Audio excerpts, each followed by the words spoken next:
Bonjour Steve Kaplan, nous allons nous tutoyer parce que nous nous connaissons bien, ce n'est pas la peine de le cacher, et peut-être cela nous aidera pour cet entretien. Salut Philippe. Tu es l'un des historiens américains les plus connus en France, tu as la chance méritée que presque tous tes livres aient été traduits en français. Ou écrits en français. Ou parfois même directement écrits en français, ce qui est encore plus valeureux, oui. Bien sûr. Tu as une connaissance intime de la France, et je dirais que plus qu'un long compagnonnage, on peut presque parler d'un mariage fusionnel avec la France. Tu as une longue fréquentation des archives et des séminaires et des milieux des historiens français. Et toute ton œuvre a été bâtie autour de deux grands thèmes qui sont profondément ancrés dans l'histoire de l'Ancien Régime. Le pain, tout d'abord, envisagé dans tous ses aspects, des plus matériels aux symboliques et bien sûr politiques aussi.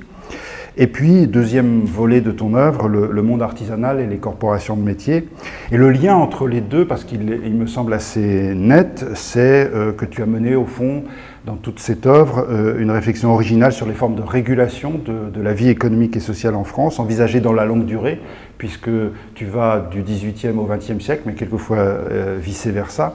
Alors, avant de revenir plus en détail sur tous ces aspects, je voudrais t'interroger sur l'origine de cet amour pour la France, et pour reprendre le titre d'un livre auquel tu as contribué, Steve Kaplan, pourquoi la France? Oui, l'amour critique pour la France. Oui. Tout est de toute façon critique dans ton œuvre. Oui, Philippe, c'est un accident. C'est le fruit d'un traumatisme qui, en quelque sorte, m'a amené en France. J'étais à Princeton, mon père est mort subitement, j'étais complètement décomposé. Princeton, comme certaines grandes universités, était in loco parentis. Ils ont vu que j'étais mal.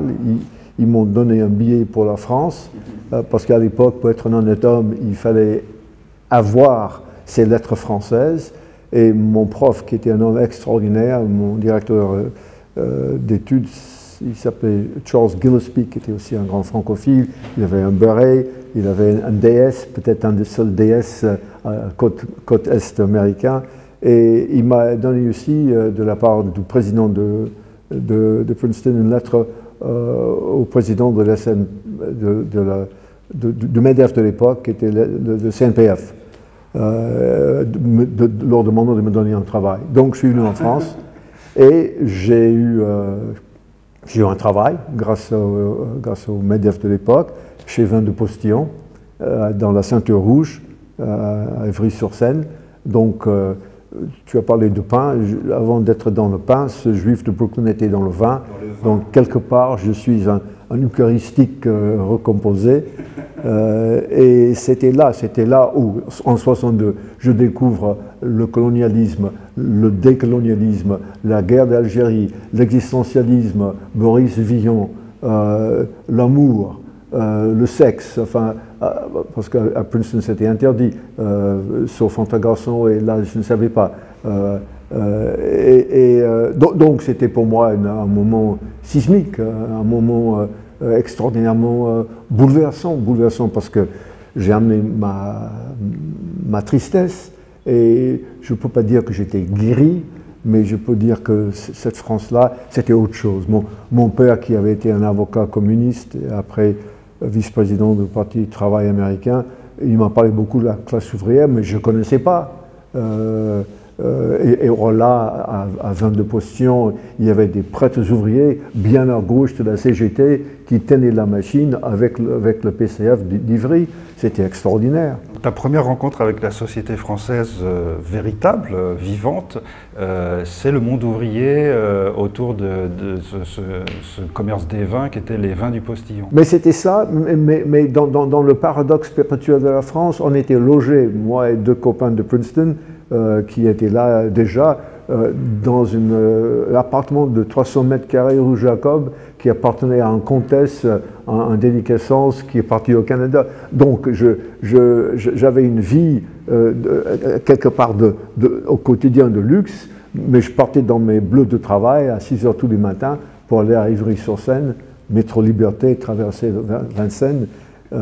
Et en même temps, tu t'inities au travail d'historien déjà dans les archives françaises? Non, pas encore, parce que je ne savais pas ce que j'allais faire. Je devais faire le droit. Je devais venger mon père, qui était un avocat exclu un avocat qui est devenu avocat sans avoir fait la fac de droit. Et quelque part dans ma tête, ma mission, c'était, après Princeton, déjà une grande surprise. J'étais boursier, c'était l'époque où on était 30 juifs dans une fac sudiste et élitiste. Non, j'allais faire, pas l'histoire, mais j'allais faire après la fac de droit. En rentrant de cette expérience-là, j'étais changé, j'ai été transformé. Et tu veux dire que c'est à cause de la France que tu as fait de l'histoire ? Quelque part, c'était ici que j'ai découvert l'histoire. Parce que j'avais un double problème. Je ne me sentais pas américain. Et à Princeton, encore moins. Et donc, j'avais ce besoin de m'ancrer quelque part, de m'enraciner quelque part. Je trouvais que ça allait être très difficile aux États-Unis. Et c'était confirmé quand je me trouvais à Yale, un peu plus tard pour mon doctorat. Et il y avait des profs là qui me disaient, quand je voulais faire l'histoire américaine, que ce n'était pas la peine parce que je ne pourrais jamais comprendre l'Amérique étant d'origine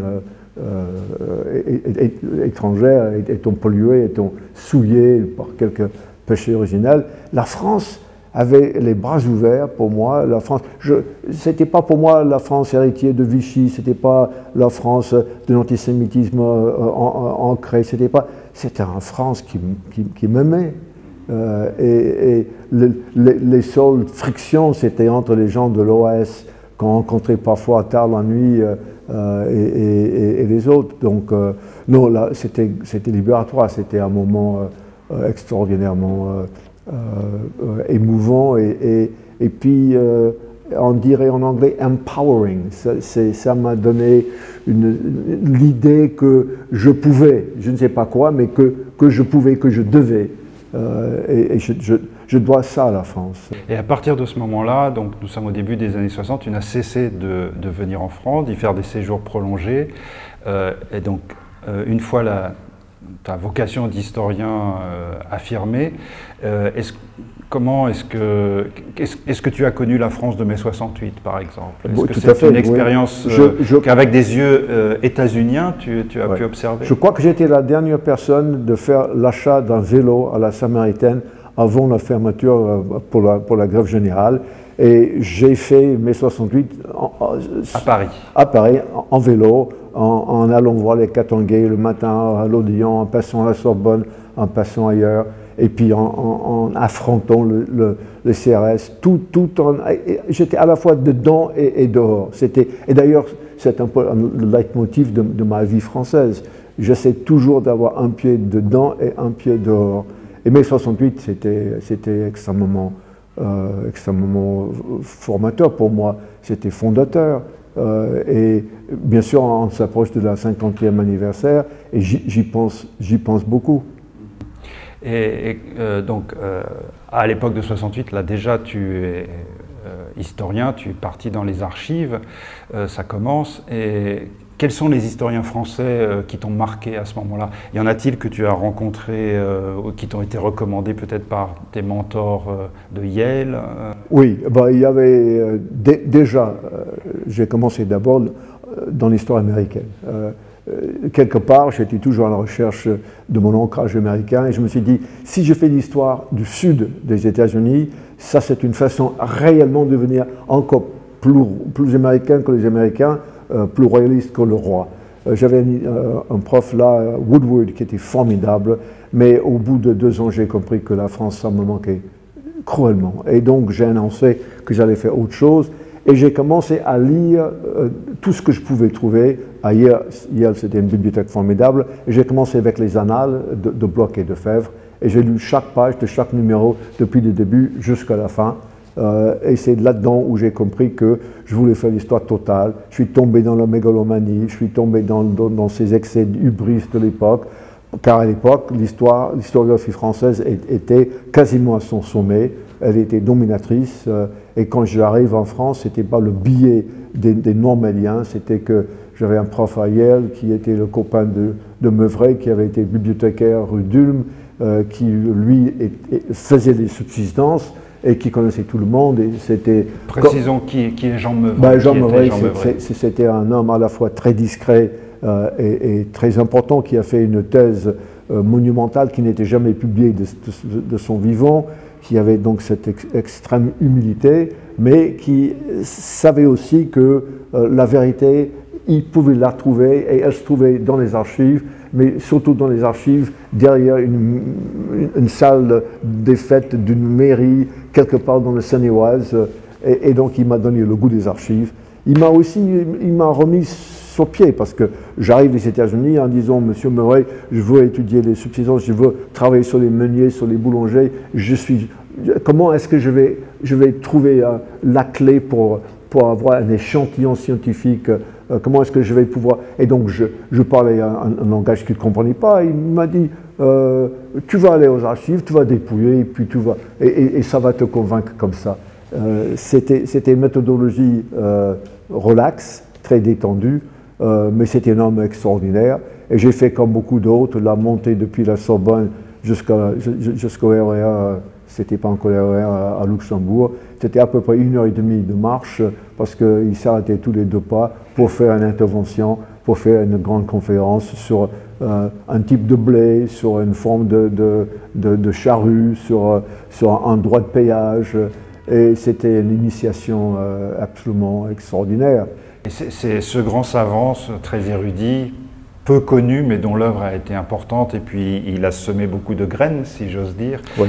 C'est lui qui t'a donné le goût des archives. Tu as la réputation d'être un ogre des archives, d'être plus encore que les historiens français, de mieux connaître que les archives départementales de tout le fin fond de la province française. Il m'a fait comprendre que si je voulais être historien de la France, il fallait que je passe par les archives, et j'ai eu le goût des archives. J'ai eu tout de suite, il y avait une sensualité, il y avait des arômes, et la première fois que j'ai dépouillé aux archives de la Seine, on disait à l'époque, maintenant archives de Paris, un livre de raison, un livre de comptabilité d'un boulanger, il y avait une espèce de poche intérieure, j'ai mis ma main dedans, j'ai sorti un petit morceau de pain de 250 ans, c'était formidable, c'était pas un Madeleine de Proust, c'était quelque chose de beaucoup plus fort.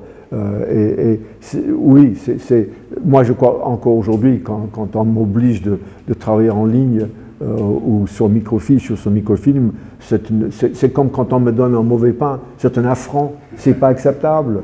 Et donc j'aime pas. J'aime cette sensualité, quelque chose de charnel aux archives, et je suis pas quelqu'un qui croit qu'on récolte la vérité.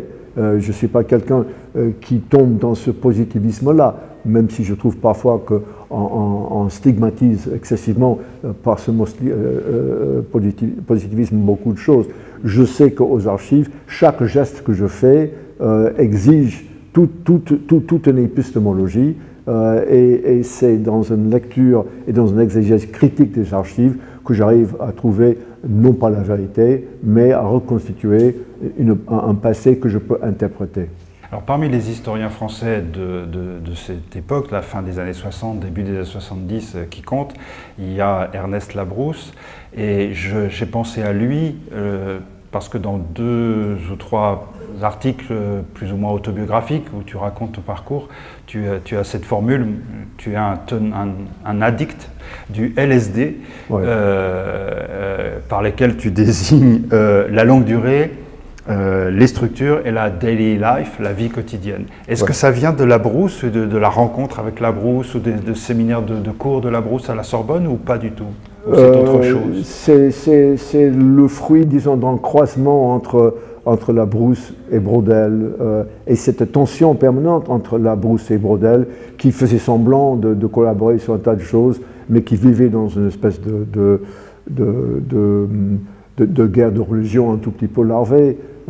Labrousse, c'était cette confiance que par un jeu de statistiques, on allait pouvoir, en éliminant les outliers, enfin les choses à la marge, on peut trouver avec une tendance centrale une certaine vérité. Et puis il y avait Braudel qui considérait que l'histoire sociale était balbutiante, que Labrousse n'avait pas réussi à en constituer une vraie, et qu'il fallait regarder ailleurs et autrement. Et je crois que c'était entre les deux. Labrousse n'était pas sympathique, il était autoritaire, il était difficile. Et j'ai un souvenir d'un grand moment où Labrousse tout petit, à la fin d'un grand colloque, fait toujours son grand numéro théâtral de conclusion. Et Georges Frêche, qui était grand et qui était jeune à l'époque, qui avait déjà quand même une grosse gueule, se met debout pour dire « Et monsieur Labrousse, si les erreurs, au lieu de s'annulant, se rajoutent l'un ou l'autre, qu'est-ce qu'on fait ?»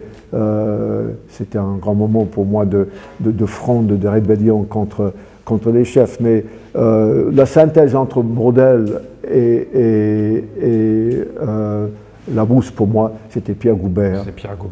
Parce que Goubert était plus humain, il était plus accessible, il était plus sympathique. Il ne parlait pas anglais.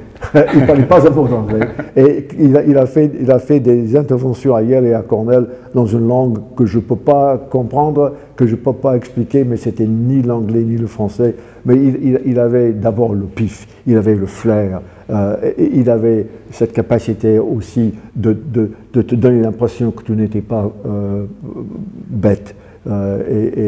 Et que ton dépaysement, ta distance était plutôt un avantage. Et puis sa femme faisait un buffon d'aube formidable. Donc c'était... Pierre Goubert était un très bon vivant, en effet. Oui. Et c'était un historien remarquable, même s'il était accablé par Braudel pour avoir traité donc un tout petit sujet sur un tout petit peu de temps. Et même si par rapport à Labrousse, il se sentait un peu dépaysé, et même si par rapport à un certain nombre d'historiens plus bourgeois, il se sentait aussi un peu exclu d'un certain monde, en particulier le monde de la rue de Varennes, devenu boulevard Raspail. L'allusion, je resterai là, je n'irai pas à l'avenue de France. Nous parlons de l'école des hautes études en sciences sociales, enfin c'est l'ancêtre de l'école des hautes études. Et les historiens, un dernier mot d'historiographie, et l'histoire sociale britannique, Edward Thompson, des choses comme ça. Est-ce que ça, d'abord, est-ce que on l'enseignait à Yale, et est-ce que ça a marqué ton travail, ou alors c'est plus l'empreinte de l'historiographie française, de ces annales que tu as dévorées intégralement? Je crois que j'ai été réellement marqué par les annales, mais je lisais également chaque page de Past and Present depuis le début. Hobsbawm, que je connaissais bien plus tard, m'avait beaucoup marqué. Thompson également. Mais j'étais pas, je ne sais pas pourquoi, j'étais instinctivement anglophone. Et donc j'ai jamais pu surmonter une espèce de sentiment que l'Angleterre était Princeton rigidifié, était une espèce de mur que j'allais jamais pouvoir surmonter. Le côté rigide d'Oxford et Cambridge, de rebuter le petit juif de Brooklyn. Exactement. Exactement, oui. Alors venons à ton grand sujet d'étude, ton premier grand sujet d'étude. Tu publies ta thèse Bread, Politics and Political Economy. Il s'agit donc des politiques frumentaires et de la question du pain pendant le règne de Louis XV. Elle paraît en 1976. Alors on peut peut-être partir de ce mot de Mirabeau en 1769 qui dit « toute la politique part d'un grain de blé ». Est-ce que c'est ça au fond ta démarche? Oui, c'est absolument cela, et cette formule-là reste pour moi une espèce de rappel permanent que quand je parle du pain, même quand je donne une dégustation et j'insiste sur ces qualités organoleptiques, même quand je parle des boulangers et je parle de la rhéologie, de la panification, quelque part, tout ça est politique, devient politique, provient de là et du politique. Pourquoi? Parce que pendant tellement longtemps, le pain est consubstantiel à une vision de gouvernance où le roi est le boulanger de dernier recours, dernier ressort, où le roi est le prince nourricier.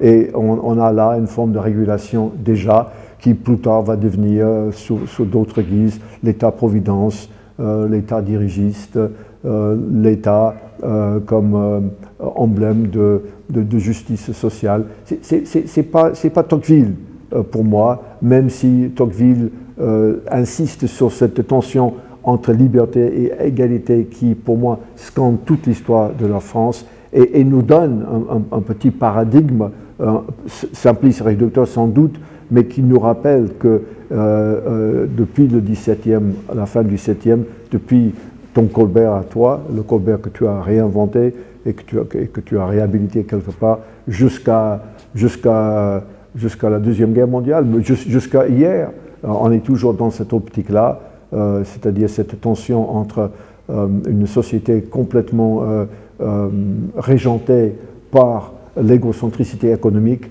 par la concurrence, par la liberté déchaînée d'un côté, et de l'autre côté, cette notion de l'obligation morale de réguler, de protéger, d'abriter et d'organiser. Alors, disons deux mots là-dessus.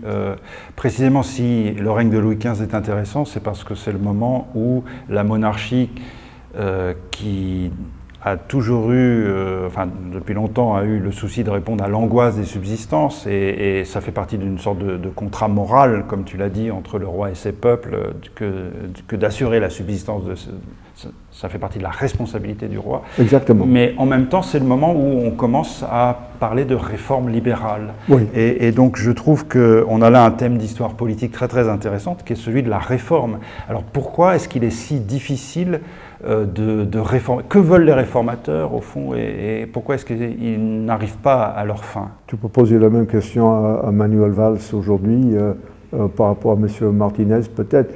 Oui, est-ce que la France est réformable et qu'est-ce que ça veut dire la réforme? Je crois que la notion de réforme elle-même mérite peut-être d'être mieux creusée, comme la notion de crise. C'est tellement banalisé, on ne sait pas de quoi on parle. Certainement, il y avait ce moment, et c'est ça les Lumières. Quand les Lumières deviennent, se métamorphosent en lumière économique, quand l'insecte philosophique, comme disait Linguet, devient l'insecte économique, qu'est-ce que ça voulait dire? Ça voulait dire que, et ça c'est un moment d'exaltation pour moi, même si je reste très critique, les gens ont compris qu'il fallait rendre à l'initiative individuelle la responsabilité pour créer, qu'il fallait débarrasser du carcan de l'État, du corset des institutions corporatives, il fallait libérer donc l'homme pour que l'homme puisse, en suivant son intérêt, contribuer à l'intérêt général par cette notion d'harmonie sous-jacente, etc., etc. Or là, c'était coupé, c'était une rupture par rapport à toute l'histoire et toute l'expérience chrétienne, toute l'expérience patristique, tout le discours paternaliste, tout ce qu'il y avait donc de monarchie engagée dans une vision paternaliste, et c'était le début de tout ce qui était en quelque sorte la conquête de l'espace individuel.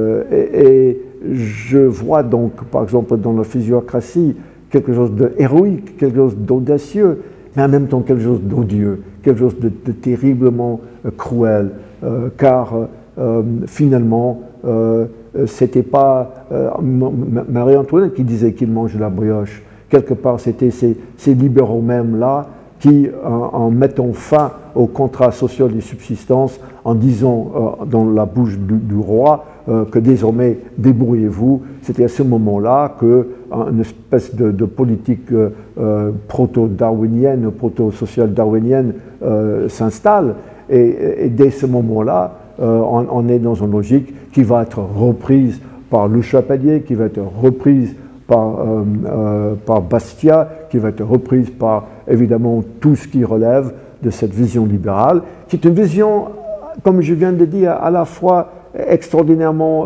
exaltante et extraordinairement effarante.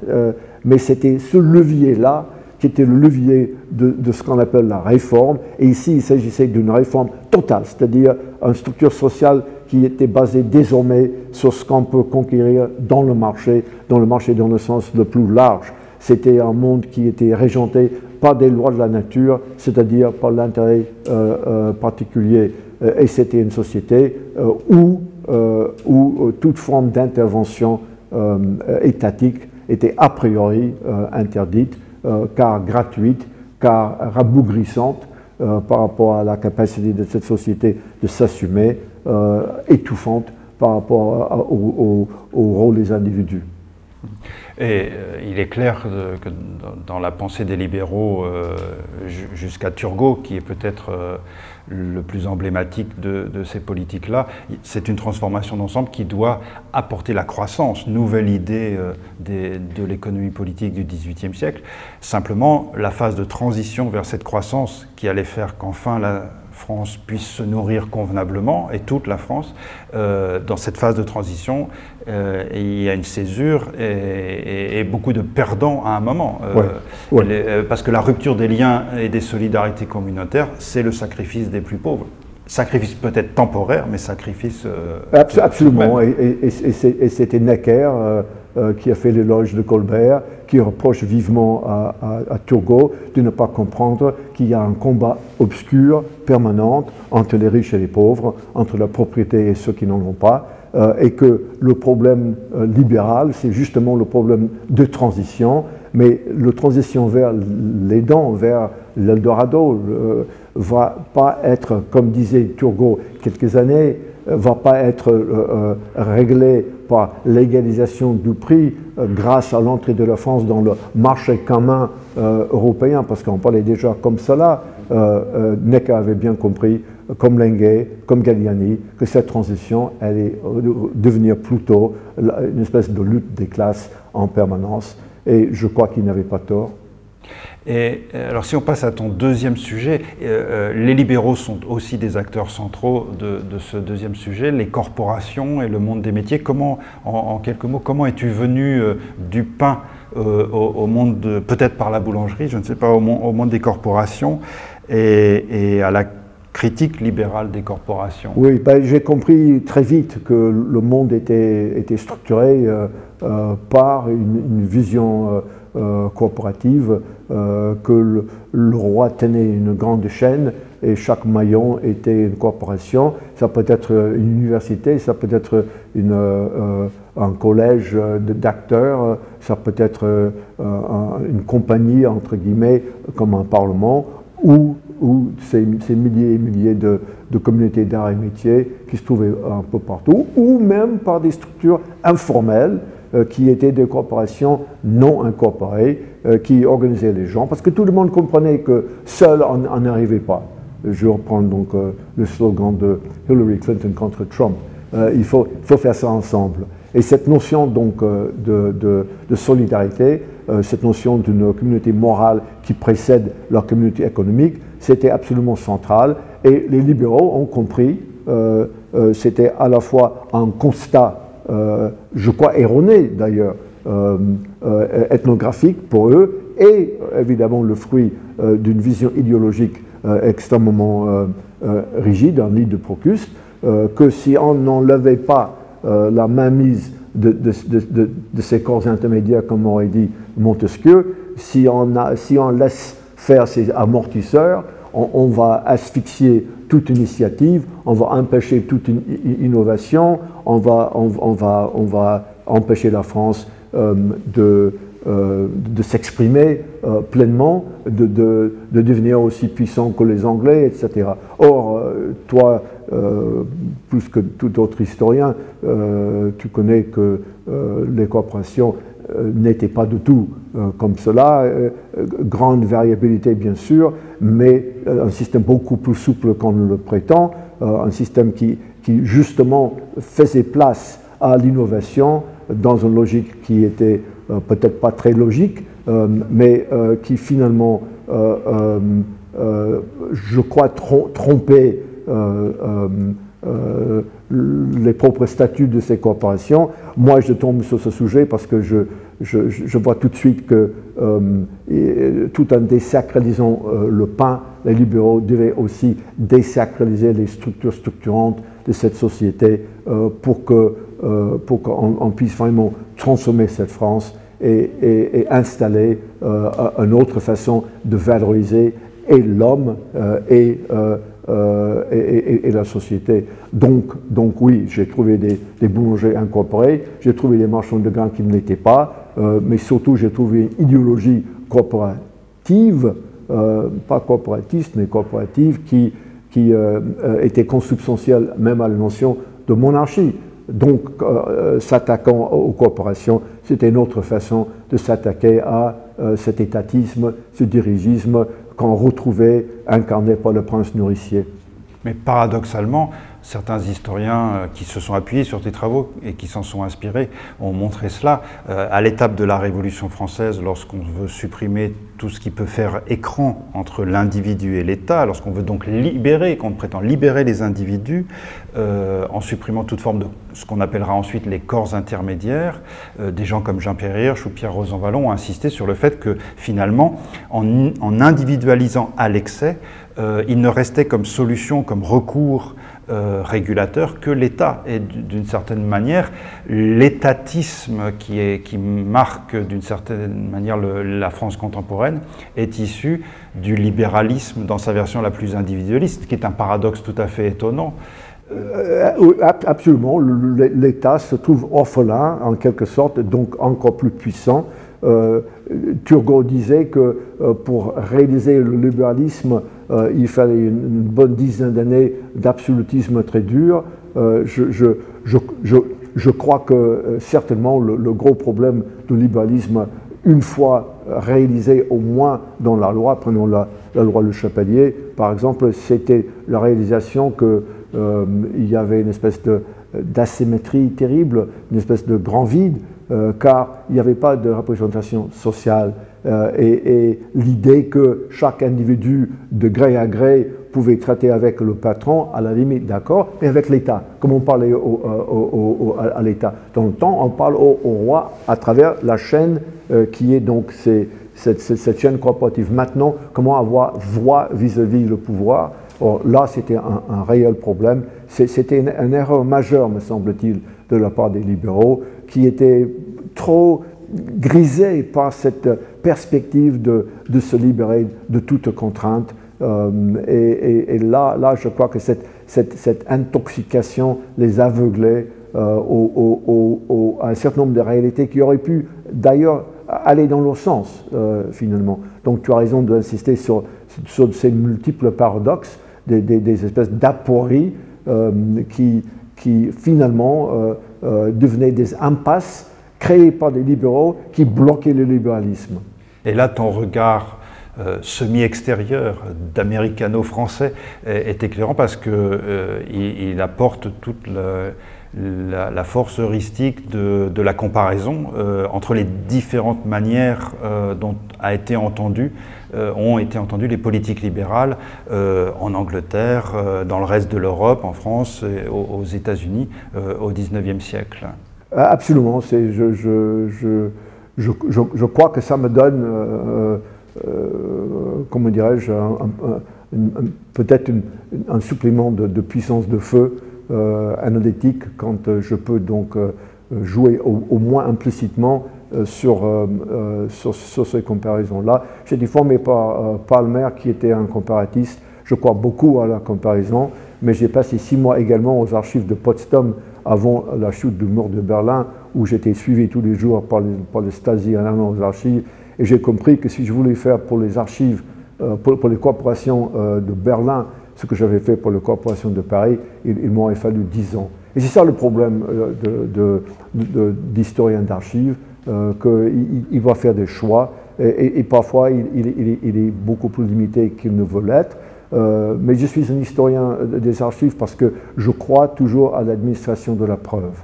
Et s'il y a une grande faiblesse aujourd'hui en histoire, c'est en partie cette espèce d'insouciance vis-à-vis de la preuve, cette notion que ça suffit donc de montrer une espèce de leitmotiv, un emblème, un symbole, et que le reste, ça va de soi. Moi, je crois qu'il faut démontrer. Je crois que cette démonstration ne peut pas être réduite à une multitude infinie d'exemples ou de cas, mais je crois que quand même, sans vraiment apporter la preuve, on ne peut rien conclure, ni sur le libéralisme, ni sur autre chose. Dans les deux sujets qui sont les deux pans majeurs de ton œuvre, un mot revient souvent, un mot qui prête à confusion dans le dialogue entre la langue française et la langue anglaise, qui est le mot de régulation. To regulate, et en anglais, c'est faire des lois, fondamentalement. C'est régler les choses par le juridique. Les Français ont une conception plus large et il y a toute une école d'économistes autour de Robert Boyer, l'école de la régulation, qui insiste sur l'idée que les institutions font partie du fonctionnement économique et social et c'est elles qui mettent de l'huile dans les rouages d'une certaine manière et qui régulent. Comment est-ce que tu navigues entre ces deux acceptions et comment est-ce que tu conçois la régulation de la société française au XVIIIe siècle ou au début du XIXe? Oui, la régulation, c'est une notion clé qui était théorisée en France de façon extrêmement intéressante et pas que par Foucault. Je crois que c'est une clé pour comprendre justement les lumières économiques, pour comprendre l'évolution politique de la France. Mais je crois que c'est une notion complexe. Il faut réguler, mais il faut réguler pas trop. Je reviens d'une journée en Bourgogne il y a quelques jours avec des paysans boulangers qui voulaient me montrer les anciennes vérités. Et ils disaient surtout, on ne veut pas, nous, des blés réglés. Et les boulangers disaient, on ne veut pas, nous, des recettes réglées. Il faut laisser à la nature, quelque part, le rôle de régulateur, régulatrice. Et c'était métaphoriquement, c'était drôle pour moi parce qu'ils parlaient évidemment de leur façon de faire pousser un blé rouge de Bordeaux ou une barbue de Champagne, mais ils auraient pu parler aussi de ce qui se faisait dans le contexte de cette lutte au XVIIIe siècle entre ceux qui croyaient que si on n'intervenait pas par la régulation, la société ne pouvait pas tenir, que la société était fragile, que la société avait besoin d'une régulation qui ne pouvait pas être autorégulation dans la mesure où la société était tellement bariolée, l'inégalité était tellement profonde et tellement répandue qu'il fallait des structures structurantes qui étaient imposées de l'extérieur mais qui avaient une espèce de vie organique parce que là, depuis tellement longtemps.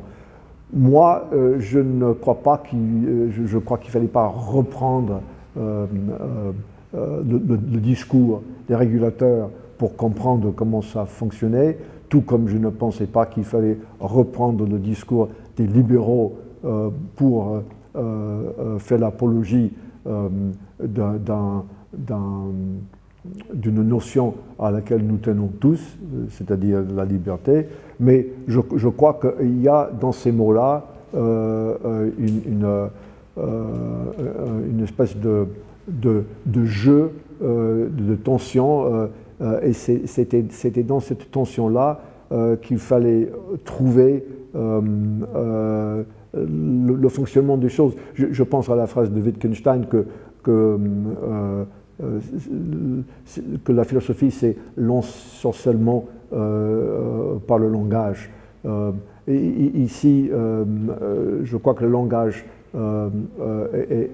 prime, en quelque sorte, mais c'est un langage qui a besoin d'être déconstruit, qui a besoin d'être décodé, et je crois que la grande lutte à travers tout le XVIIIe, mais tout le XIXe et après, c'est entre ceux qui croient que cette régulation était une forme de tyrannie et ceux qui croient que cette régulation est une forme de protection et une forme de solidarité sans laquelle on ne peut pas fonctionner.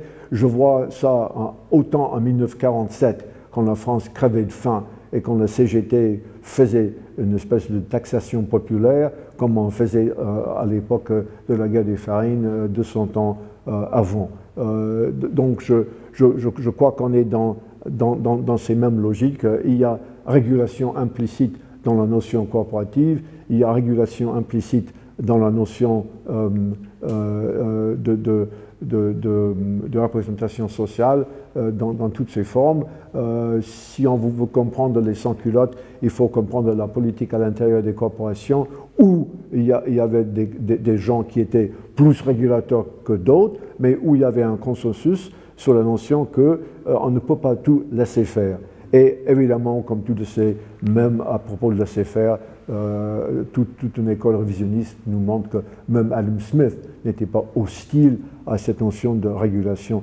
Donc aujourd'hui, quand on voit nos politiques qui jettent l'anathème sur les notions de régulation au nom de je ne sais pas quelle philosophie écossaise, parce que l'Écosse est aujourd'hui à la cote, dommage qu'ils ne sont pas venus d'Islande, ça serait encore mieux depuis la victoire des Islandais l'autre jour contre les Anglais. Mais je crois que c'est une